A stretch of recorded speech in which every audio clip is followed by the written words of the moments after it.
Muchos españoles ignoran que bajo esta lápida yacen los héroes olvidados. En el cementerio de la Florida descansan algunos de los madrileños que en 1808 dieron su vida para que Madrid fuera la capital de una nación libre.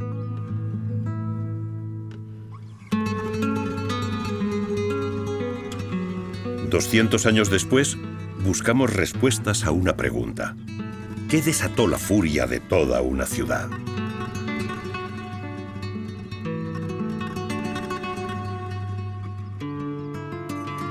¿Qué papel jugó la monarquía? ¿Qué ocurrió a las puertas del Palacio Real y en las calles de Madrid?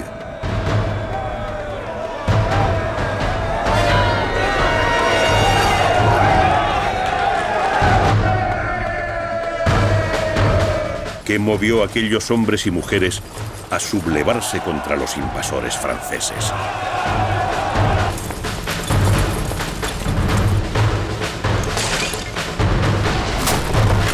Esta es la historia de un pueblo que luchó por su libertad.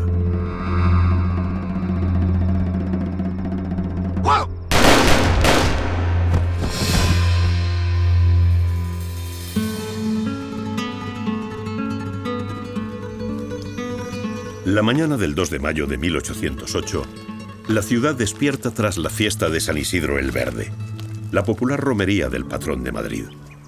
Los comerciantes y los artesanos se preparan para una nueva jornada de trabajo. Otros años, las fiestas en honor al patrón han sido alegres y multitudinarias, pero ahora se respira un clima tenso en la ciudad. El pueblo de Madrid está tan molesto como perplejo desde que el día 23 de marzo las tropas francesas llegaran a la villa, provocando el malestar entre los ciudadanos. Aunque la capital alcanza los 170.000 habitantes, esta mañana sus calles están casi desiertas. Los madrileños conviven forzados con las tropas francesas.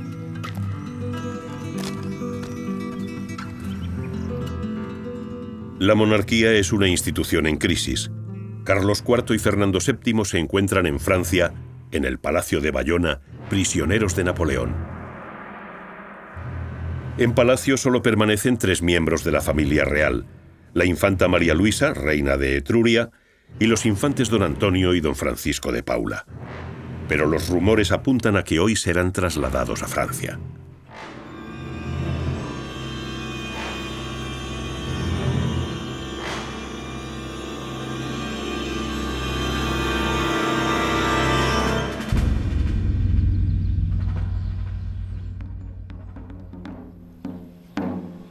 A las 8 de la mañana, los tambores anuncian el relevo de la guardia en los cuarteles de la capital.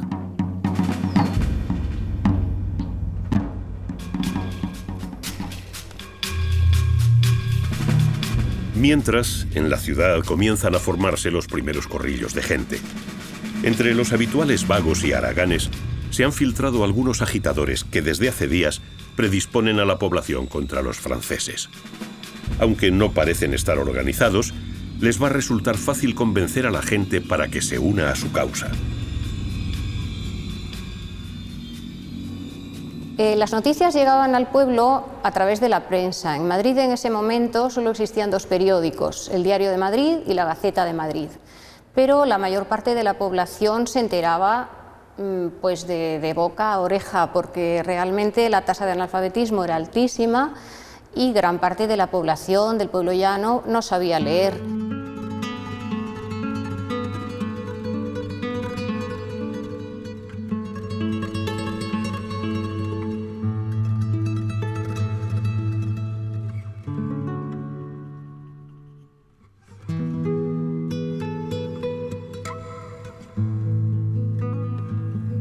En el Palacio Real, frente a la Puerta del Príncipe, un carruaje espera desde primera hora.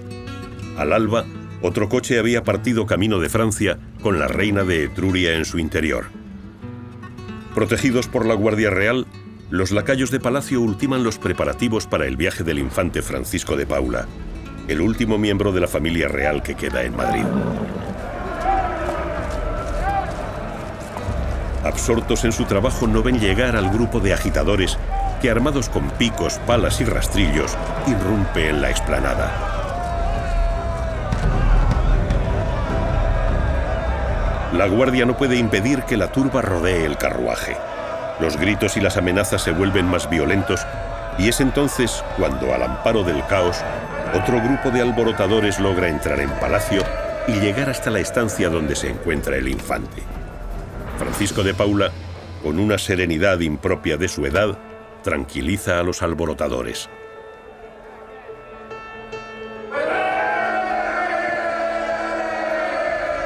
Mientras, en el exterior, comienzan a escucharse las primeras consignas.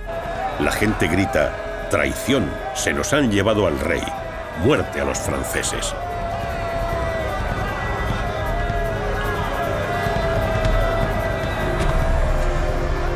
En un intento por apaciguar los ánimos, el infante sale al balcón y el pueblo le pide que no se vaya.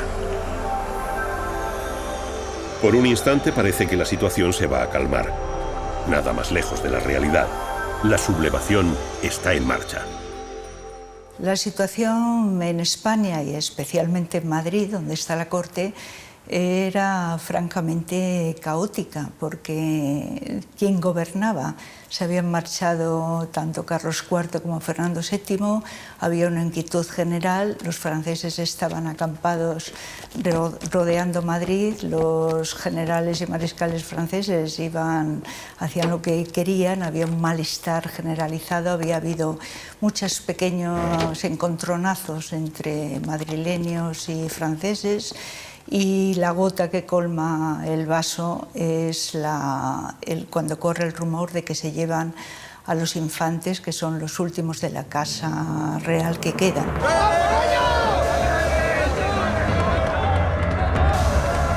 En los primeros momentos de la revuelta, grupos de hombres y mujeres se lanzan sobre los soldados imperiales. Por toda la ciudad comienza entonces la caza del francés. Todo aquel que tiene ganas y fuerzas arremete contra el primer gabacho que encuentra. El furor y la rabia se desbordan.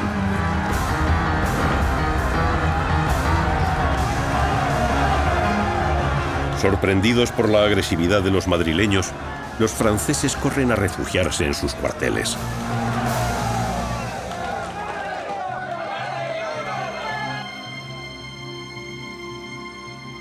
Las noticias del tumulto llegan a oídos del general Murat, gran duque de Berg, jefe de las fuerzas francesas que ocupan Madrid. Su respuesta será una demostración de fuerza.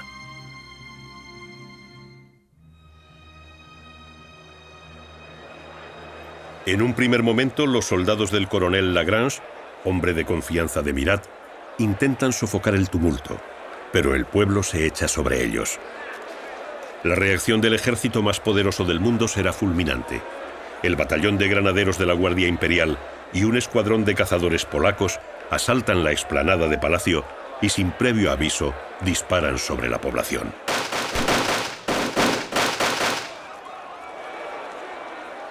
La inesperada carga dispersa a la muchedumbre, pero la insurrección ha estallado y ya nada conseguirá detenerla. El levantamiento del 2 de mayo efectivamente es un levantamiento espontáneo, es un levantamiento caótico en buena medida, un levantamiento poco preparado, aunque sí se venía incoando por las tensiones y por los enfrentamientos con los franceses. Hay una parte, como en todos los movimientos revolucionarios, de movimiento inducido, hay un caldo de cultivo, pero desde luego la espontaneidad del 2 de mayo es indudable. Que en España sí hay una, llamaríamos ya, conciencia nacional que hace que a los franceses se les considere como usurpadores y se trate de acabar con ellos. Lo que ocurre es que, naturalmente, ellos no sabían lo que se iniciaba con ello, pero tampoco los que asaltaron el 14 de julio de 1789 la Bastilla sabían que comenzaban así la Revolución Francesa. Pero, ¿por qué se había llegado a esta situación? Un año antes, en 1807, casi toda Europa ya se encontraba bajo el Imperio francés. Solo Inglaterra resistía.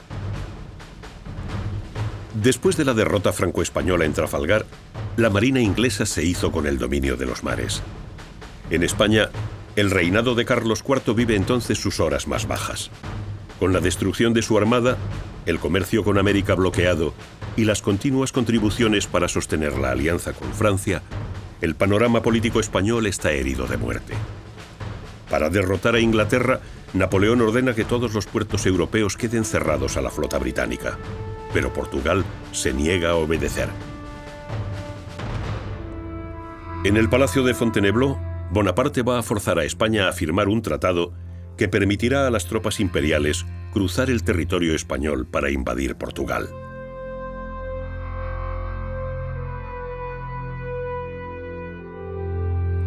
A cambio del permiso de paso y de la ayuda militar, el tratado establecía el reparto de Portugal como botín de guerra. Un tercio de ese botín, el Principado de los Algarbes, sería el pago para el primer ministro español, Manuel Godoy.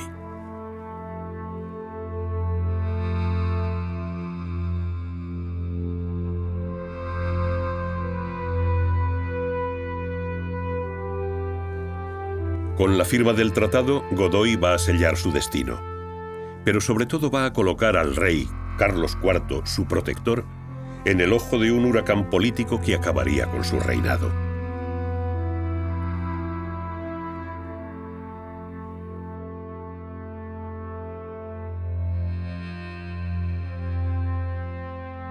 Por su parte, Napoleón daba así su primer paso en la conquista de la península ibérica. La entrada de las tropas imperiales en la península se ha producido al amparo de un enésimo acuerdo entre Napoleón y la corte española, en este caso el Tratado de Fontainebleau, sancionado el 27 de octubre de 1807. Y el primer cuerpo de ejército francés que penetra se dirige hacia Portugal al servicio de una estrategia diseñada unos meses antes por Napoleón y que se denominó el bloqueo continental, que venía a significar el paso de la guerra sobre el terreno y de mayor o menor enfrentamiento en el mar o en el continente a una guerra económica. España era en ese momento un país dividido entre varias facciones de poder. Afrancesados y absolutistas componían su realidad política y social más significativa.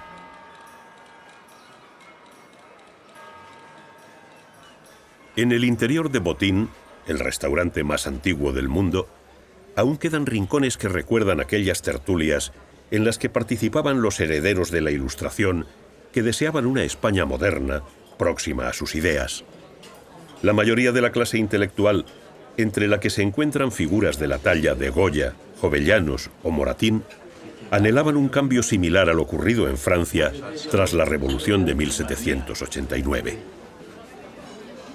La invasión napoleónica truncó todo el proceso de reformas que se estaban produciendo en España a lo largo del siglo XVIII y, lo que es peor, dividió a la clase educada, dividió a las élites ilustradas, que inmediatamente unos formaron parte de lo que en la época se llamó la España de la Resistencia y otros, con el tiempo, los afrancesados, pues en aquel momento fueron tratados como incluso desleales o josefinos o traidores los que se fueron con el rey José. Pero la frontera no es nada nítida. Bueno, en el ámbito civil también hay un sector de simpatizantes del mundo de la Ilustración que viene incluso desde algunas décadas anteriores y que va a recibir los mensajes napoleónicos con un doble sentimiento. Por un lado, el de la comunión, diríamos, intelectual, pero por otro, el de la confrontación emocional. Son patriotas que cuando el conflicto estalle, en muchos casos, preferirán esta dimensión de español a su compromiso intelectual. Cuando a veces se insiste demasiado en la bestialidad del levantamiento o en el reaccionarismo de los españoles, habría que recordar que entonces Napoleón es un imperialista y que tiene poco que ver con esa Francia de las luces y con esa Francia de la apertura de 1789.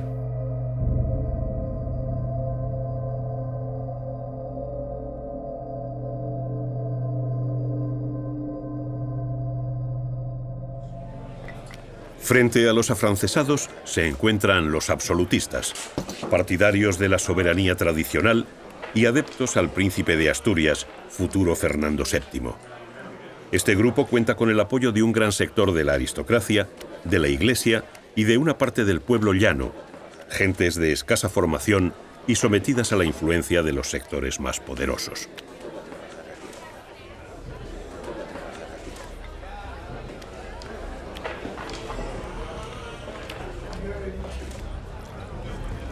El 18 de octubre de 1807, de acuerdo con lo establecido en Fontainebleau, las tropas del general Junot entran en España rumbo a Lisboa. Meses después, 3 cuerpos más del ejército francés cruzarán los Pirineos.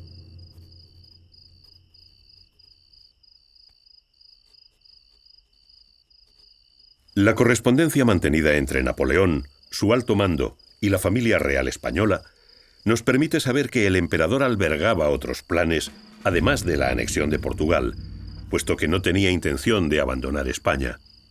Pero a pesar de las evidencias, Carlos IV sigue considerando al ejército francés como un aliado. Otros documentos históricos nos hablan del progresivo desprestigio del gobierno español. La desconfianza en la corona aumenta. La situación económica coloca a la población al borde del hambre. El pueblo de Madrid se siente víctima de un engaño, y los círculos fernandinos aprovechan la oportunidad para responsabilizar de este engaño a Manuel Godoy.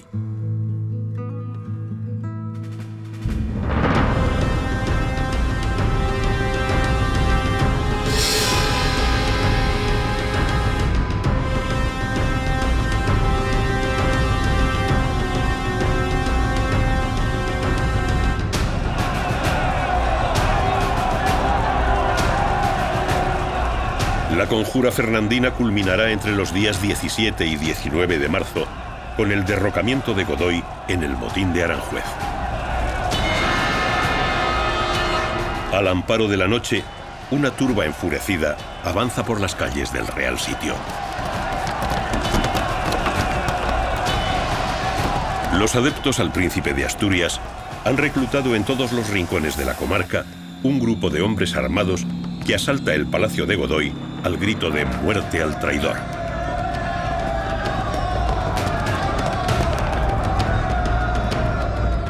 Manuel Godoy ha conseguido permanecer 2 días escondido, hasta que al amanecer del día 19 es apresado y trasladado ante Fernando VII, príncipe de Asturias, que ordena su prisión en espera de juicio.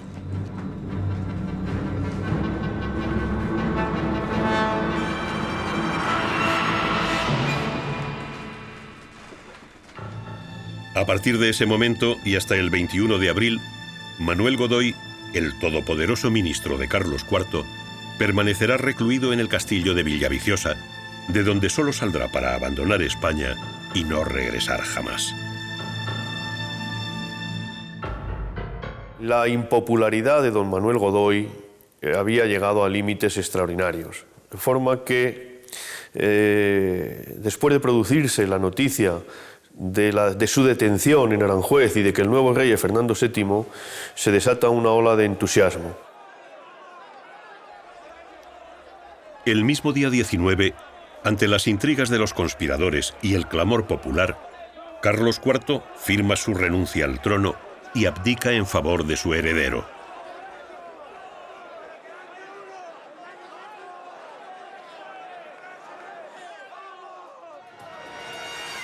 Fernando VII reinará durante casi 2 meses. Mientras tanto, el cerco francés se cierra sobre Madrid.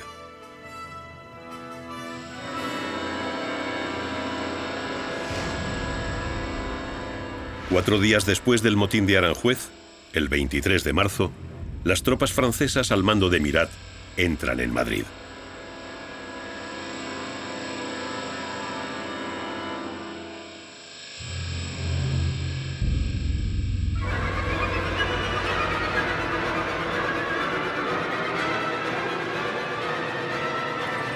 Además, 30.000 soldados franceses, todavía bajo el disfraz de un ejército aliado, se establecen en los pueblos de alrededor de la villa.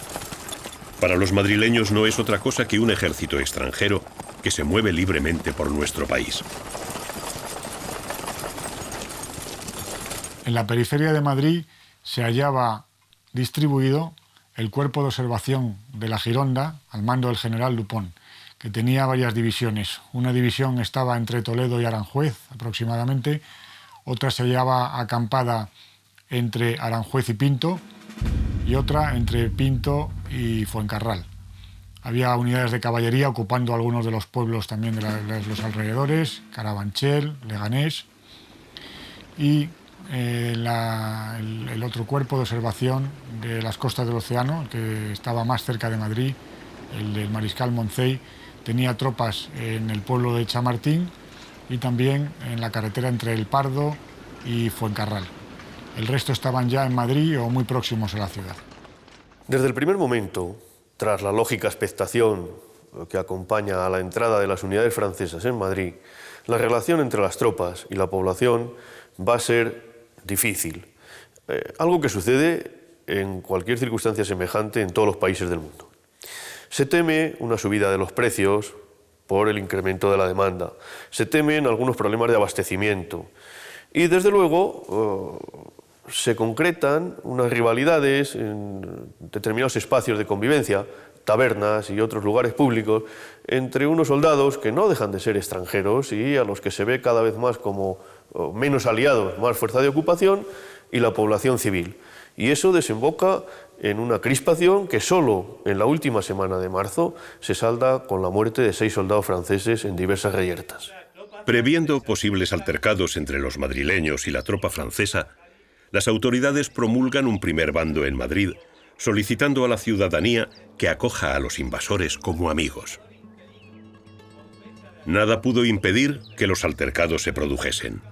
El Hospital General de Madrid tendría que habilitar varias salas para atender a los soldados heridos en reyertas callejeras.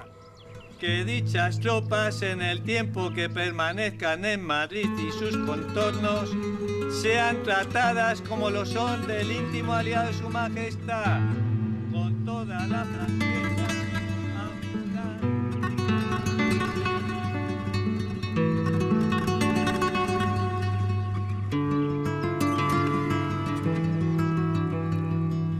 Las autoridades españolas ordenan a los madrileños que acojan en sus propias casas a los oficiales imperiales.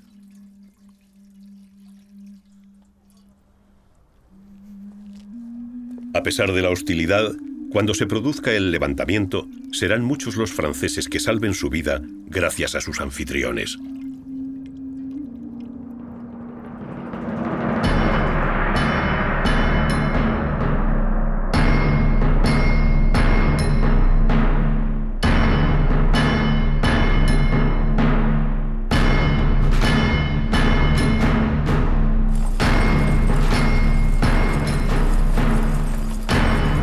El ejército napoleónico estaba formado por una mezcla de unidades de élite con experiencia en grandes batallas y tropas de reemplazo.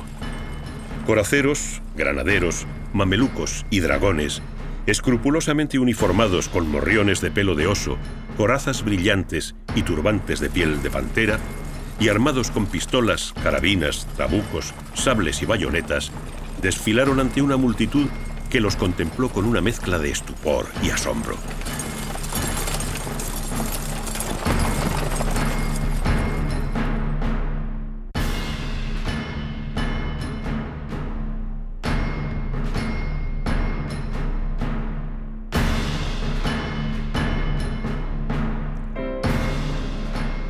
La prensa de la época, el Moniteur Universal francés y la Gaceta de Madrid, diestramente dirigidos desde París, hablan de júbilo en el pueblo español. La realidad en la calle tiene otro cariz.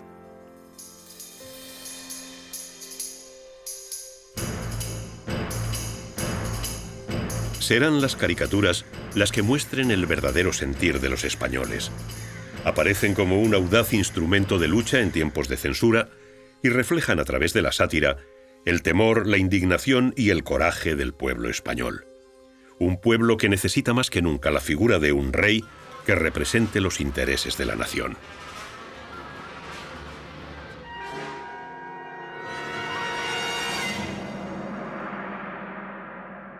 Fernando VII ha conseguido que la opinión pública le vea como una especie de esperanza, una especie de Mesías, redentor de todos los males de España.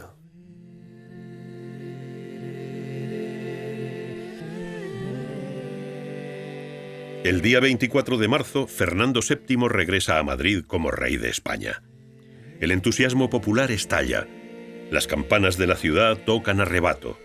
Había llegado Fernando VII, el deseado.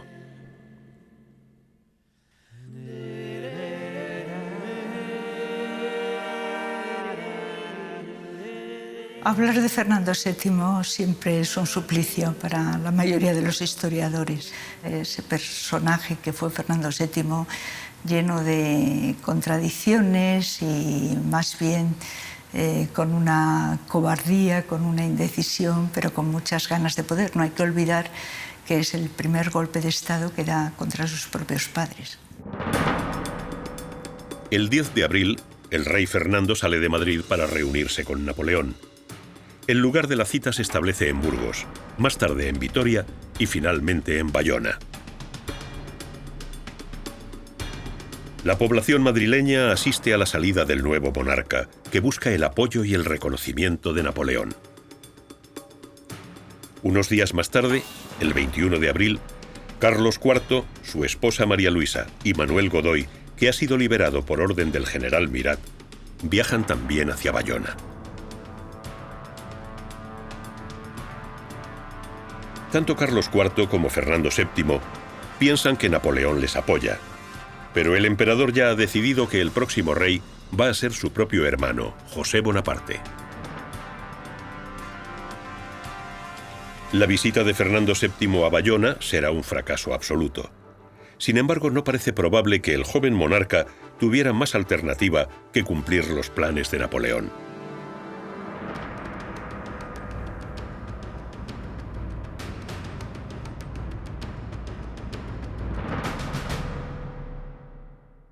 Esa marcha hacia Bayona, pues posiblemente había en él un poco de todo. Temor, oportunismo, algo de autoengaño, en la medida en que lo que querían era que Napoleón fuera el árbitro. Pero realmente es sabido que la actitud de Fernando VII, una vez que llega a Bayona y ante Napoleón, pues no fue precisamente gallarda, podríamos decir, ¿no? E incluso hubo algún momento a lo largo de la guerra en que llegó a felicitar a Napoleón por las victorias que tenía sobre los propios españoles.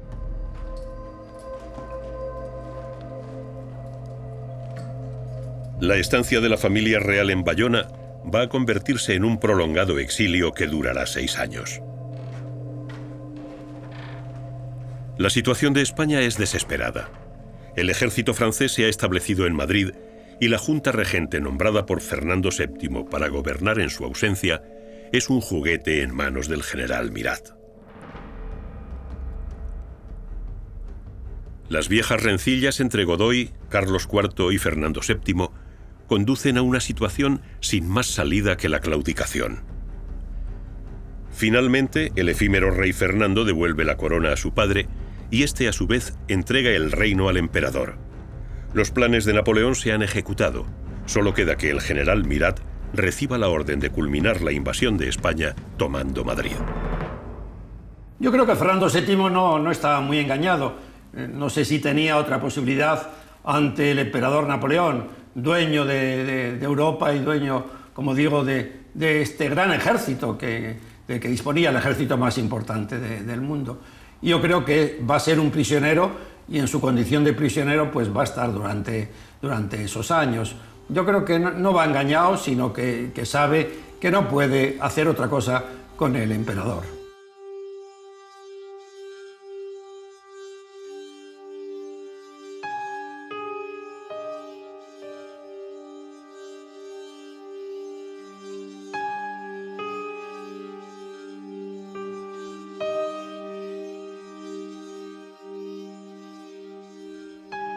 Esta sucesión de acontecimientos conducen sin remedio al estallido violento del 2 de mayo, cuando Madrid se convirtió en un campo de batalla.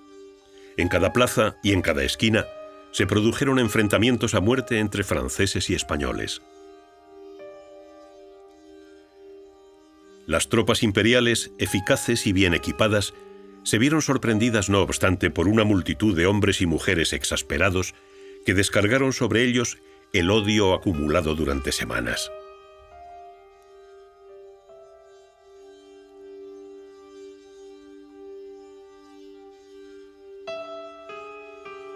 El pueblo se echó a la calle para tratar de impedir la sumisión de España.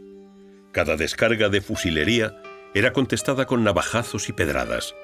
El número de víctimas crecía rápidamente. 200 años después, aún hay quien especula sobre si el estallido de violencia fue totalmente espontáneo.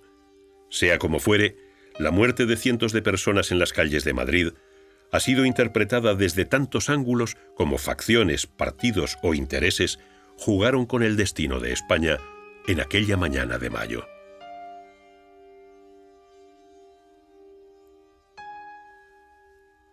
Visto desde Francia, este levantamiento o motín o insurrección del 2 de mayo no podía interpretarse como algo espontáneo que hubiera manifestado un heroísmo popular, una nobleza temperamental. Por eso, ocultando ese posible aspecto, se aludió a una conspiración. Y esa conspiración se achacó a una entidad algo indefinida llamada Partido Fernandino o Partido de Fernando, tal como viene expresión en una carta que vi. Lo verdaderamente significativo es que el 2 de mayo supone el salto cualitativo de la violencia que se venía ejerciendo episódicamente entre la población española y los soldados franceses para convertirse en el enfrentamiento entre dos sujetos públicos, el pueblo de Madrid y el ejército francés. Llama la atención el contraste entre la utilización y la interpretación del 2 y el 3 de mayo en Francia, o sea, una conspiración bastante fea, indigna, de poca categoría, y, por el contrario, en España, el inmediato aprovechamiento para fomentar el fervor patriótico y monárquico y dar la impresión de que se había levantado, se había despertado todo el pueblo español a través de esa pequeña cantidad de insurrectos madrileños en la capital.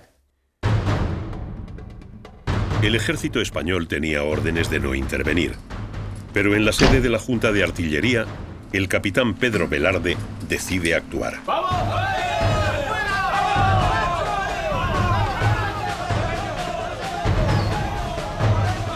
Sale a la calle en dirección al cuartel de Mejorada y en el camino encuentra al batallón de voluntarios de Andrés Rovira, del que forman parte el teniente Ruiz, el capitán Goicoechea y unos 40 hombres. A su paso se les unen civiles armados con palos, horcas y azadas. Este improvisado batallón toma el camino del Parque de Artillería de Monteleón, situado en la actual Plaza del 2 de Mayo.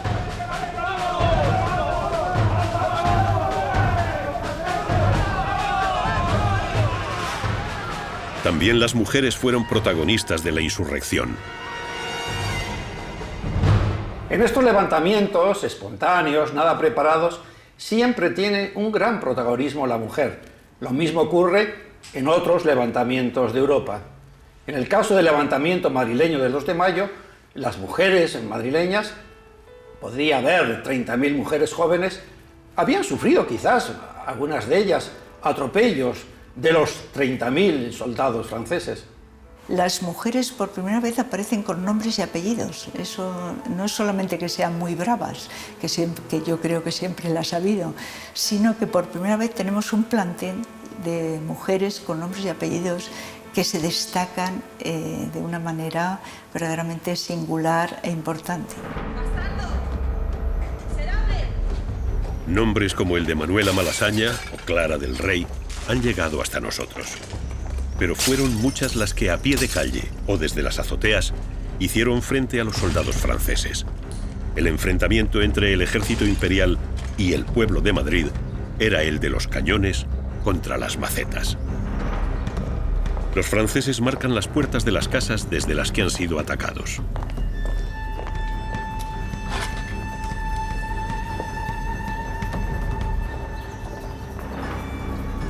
Cuando concluya la contienda, pelotones de castigo volverán en busca de los responsables, que serán apresados y conducidos a los cuarteles para ser juzgados masivamente sin ninguna garantía de equidad y justicia. Desbordada por los acontecimientos, la Junta Regente dicta un nuevo bando, exigiendo a los madrileños que cesen en su revuelta.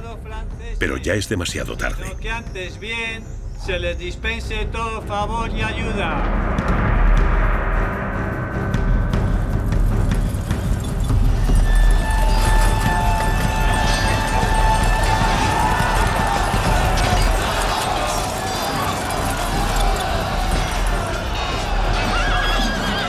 Toda la ciudad está en guerra.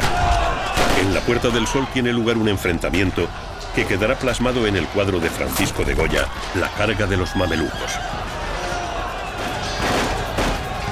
En él se aprecia la violencia del choque entre el cuerpo de caballería francesa de los mamelucos y la población madrileña que se lanzó al degüello de jinetes y monturas.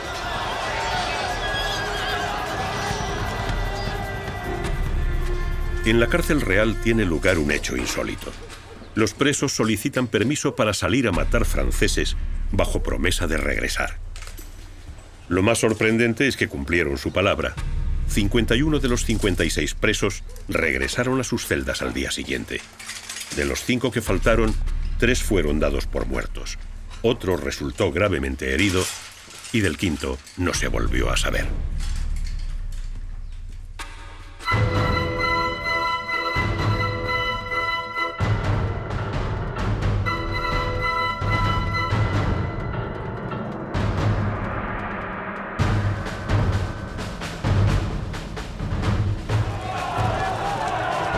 En menos de 4 horas, Mirat movilizó una fuerza de 30.000 hombres. Desde los cuarteles de la Casa de Campo, de los Carabancheles o del Pardo, las tropas acantonadas en los alrededores de Madrid entraron en la ciudad dispuestas a restablecer el orden. Pero aunque la revuelta tiene sus horas contadas, todavía quedan insurrectos dispuestos a resistir. Circulan noticias sobre la desesperada resistencia del ejército español en el cuartel de Monteleón.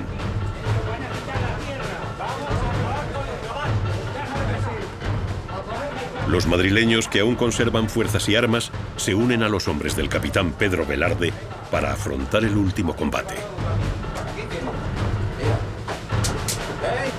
En el resto de la ciudad, las tropas imperiales han restablecido el orden y comienzan a detener a los rebeldes.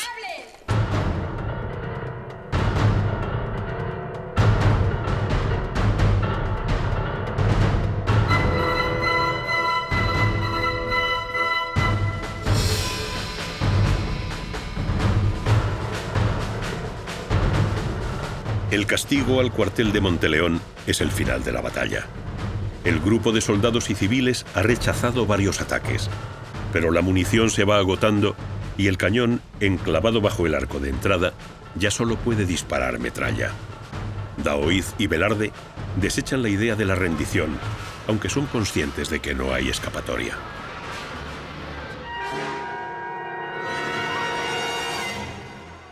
Finalmente el coronel Lagrange da la orden. 1.800 hombres del 6º Regimiento de Infantería forman la columna de ataque y aniquilan la insurrección.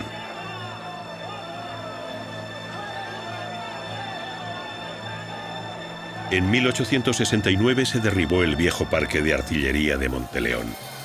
Solo quedó en pie el arco de entrada, que hoy constituye el elemento central de la Plaza del 2 de Mayo.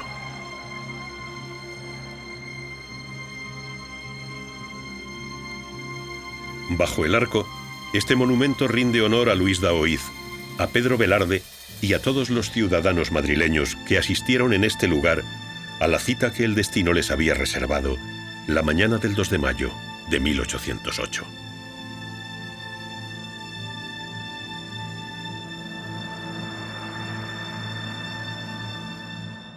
Los franceses, los adversarios, son los que nos han dejado las mejores crónicas respecto a los combatientes españoles.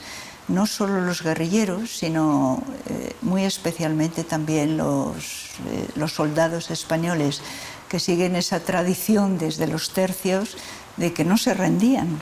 Los franceses no entendían como cuando está perdida una batalla, pues no se enarbolaba una bandera blanca y se pactaba unas formas de rendición, honorables incluso. No, se seguía luchando hasta el final. La muerte de Daoíz y Velarde causó una gran conmoción y fue plasmada en numerosos cuadros y grabados del siglo XIX, como este carro del triunfo fúnebre de José Ribelles.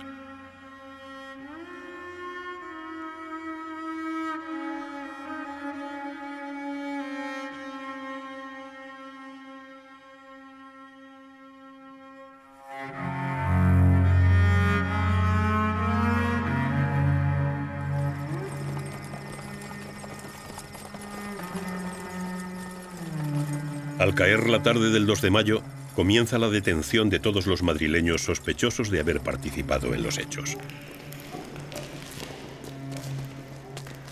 El ejército francés hace balance de sus bajas y retira sus muertos de las calles. Las represalias no se hacen esperar. Años después, un pintor genial compondría la imagen que inmortalizó la triste madrugada del 3 de mayo.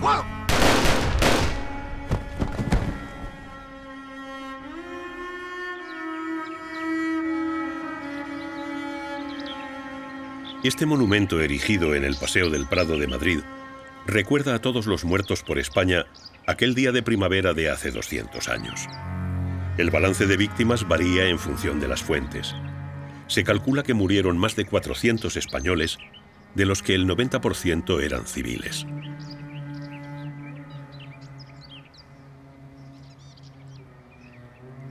El cómputo de bajas francesas correspondió al invasor y, como suele ser habitual, la política acostumbra a maquillar las cifras y los hechos en beneficio propio.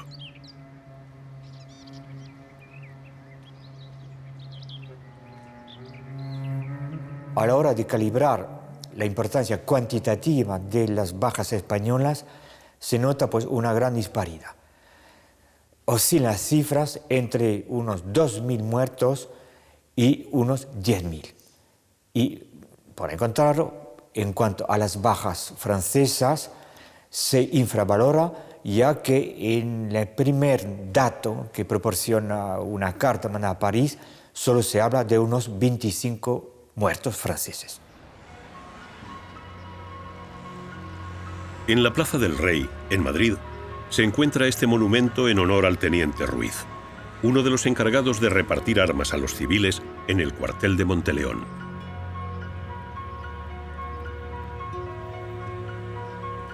Su imagen simboliza la unión entre civiles y militares que se levantaron contra los franceses el 2 de mayo y que a partir de esa fecha lucharon hasta que el último de los soldados franceses cruzó los Pirineos.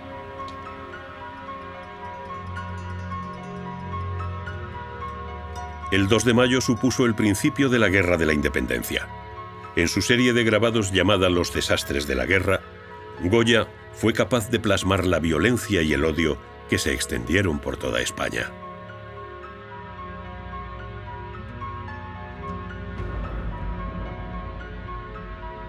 El ejército español era inferior en armas y medios al francés, pero con la ayuda del pueblo alcanzó la victoria.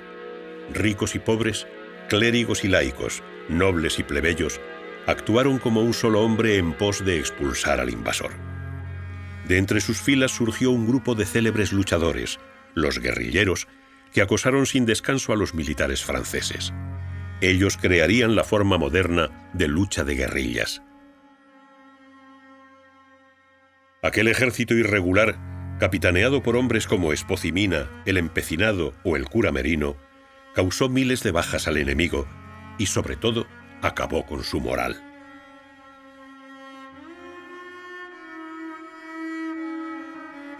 Napoleón, yo creo que menospreció o no conocía bien la capacidad de resistencia del pueblo español.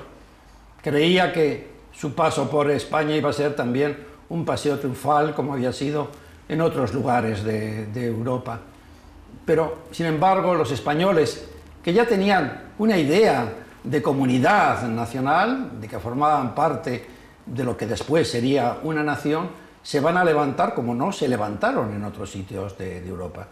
Napoleón lo reconocería en su retiro de Santa Elena, pues cuando dijo que el pueblo en masa en España se comportó como gente con honor. Napoleón afirmó que España era una chusma de aldeanos dirigidos por una chusma de curas.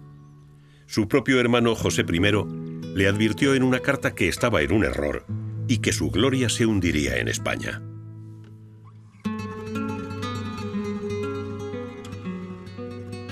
Esa campaña maldita, desastrosa, catastrófica de España, indudablemente significa el declive del poder napoleónico y el hundimiento de su régimen. Después de la batalla de Bailén, la primera derrota de Napoleón, el sentir de la tropa francesa puede resumirse con esta frase que dejaron escrita los soldados del ejército invasor: la fortuna de los generales, la ruina de los oficiales, la muerte del soldado. Las primeras derrotas de Napoleón van a tener lugar en España y son derrotas que hacen ver a la opinión pública internacional que Napoleón no es invencible, que el gran ejército napoleónico puede ser derrotado. Yo creo que ese es el valor de la Guerra de la Independencia y el valor, diríamos, de la sublevación madrileña y de todos los levantamientos que tienen lugar en España contra Napoleón. Yo creo que ahora la historiografía ha matizado más el papel del ejército español. Hay que tener en cuenta que Bailén, con la significación que tuvo ganar a los franceses en el mes de julio, supuso una conmoción en toda Europa. Era la primera vez que se vencía a los ejércitos napoleónicos. Se demostraba que Napoleón no era invencible, tiene un valor simbólico tremendo, y que eso lo hicieron los ejércitos españoles uniendo ese pueblo en armas que se levanta también en parte de forma espontánea, pero en parte también inducida por una situación de invasión. Más allá de su dimensión material, el 2 de mayo se convirtió en un hito espiritual. Sirvió de ejemplo a la insurrección que se extiende por todo el país en las semanas siguientes. Y desde el punto de vista político, fue la semilla para la construcción de un nuevo concepto de nación que institucionalmente empieza a concretarse con la Junta Suprema Central Gubernativa del Reino, reunida en Aranjuez el 25 de septiembre de 1808.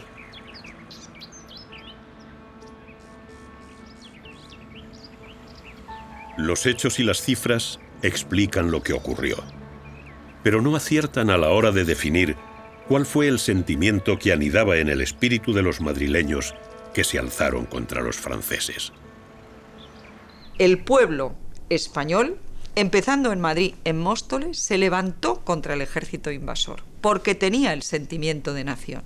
Y aquello culminó en una constitución, la Constitución de Cádiz de 1812, que por primera vez le atribuye la soberanía al pueblo. Es decir, por primera vez pone en manos del pueblo las decisiones sobre España. La primera constitución liberal del mundo fue la Constitución de Cádiz, que se llamó la Pepa porque se aprobó el 19 de marzo.